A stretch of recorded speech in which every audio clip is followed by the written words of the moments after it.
Okay, let's talk about the biggest quick service restaurant operator in Zimbabwe, Simbisa. They recently published their half-year financials, and if you had no idea how big their market share is, you might want to watch this video. So as of 31 December 2024, the company generated $157.5 million, of which 70% of that was generated from the Zimbabwean operations. Let's break it down. In 6 months, they've generated $110.9 million in Zimbabwe from 339 counters serving 24.8 million customers. Forget about the new stores that were opened within these 6 months because this video becomes too technical, but basically this means that on average, Simbisa makes $18.5 million a month with an average of 54.5 thousand per counter, serving 12,000 customers. We would have to compare these numbers with their similar competitors in Botswana and Zambia, but still, this is pretty impressive. The other key highlight that I also noticed was the 202,000 deliveries made in this same period due to increased performance, application exclusive promotions, and increased marketing activity, which has driven this growth. Which kind of makes sense why this number is still low, since their delivery fees get a bit hectic, especially if you just want a one pizza.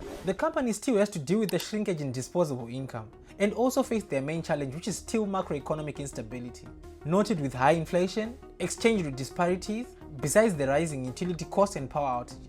Now, they don't really have to face all these challenges in the other countries that they operate in, like Kenya and Eswatini, which is where some of the 30% revenue comes from. This is a good thing, by the way. And besides all these macroeconomic challenges, the revenue was still up 7% than it was last year. And after recording a profit of $8.8 million, the company went on to declare a dividend of 0.62 cents per share, which basically means if you were to buy 1,000 shares today, you would be awarded a dividend of $6.20 for that. Moving on, the company still plans to open 56 new outlets in Zimbabwe alone by June 2026. But they still have to innovate around increasing delivery services, increasing their product offerings, and also increasing customer count once they figure out how to process transactions faster and get orders out quicker, especially during the peak hours at the key stores that generate most of their revenue.